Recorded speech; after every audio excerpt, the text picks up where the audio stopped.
अस्सलाम वालेकुम तमाम दोस्तों को मेरी तरफ से अस्सलाम वालेकुम। तो मैं आज मौजूद हूँ वकार बादशाह की छत पे लाहौर पे। तो ये मेरे सामने वकार भाई खड़े हैं। तो इनका जो है ना आज आपको ब्रीडर कबूतरों का शौक भी करवाते हैं।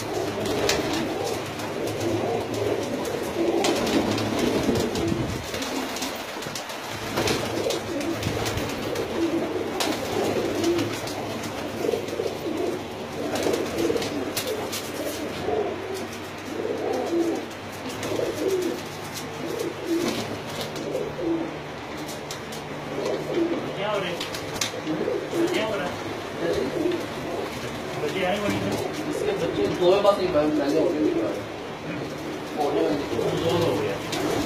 ये बच्चे पालना नहीं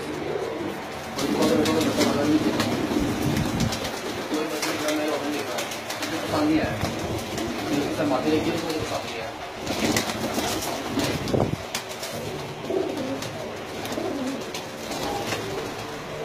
आप ये बोल रहे ना मैं आपको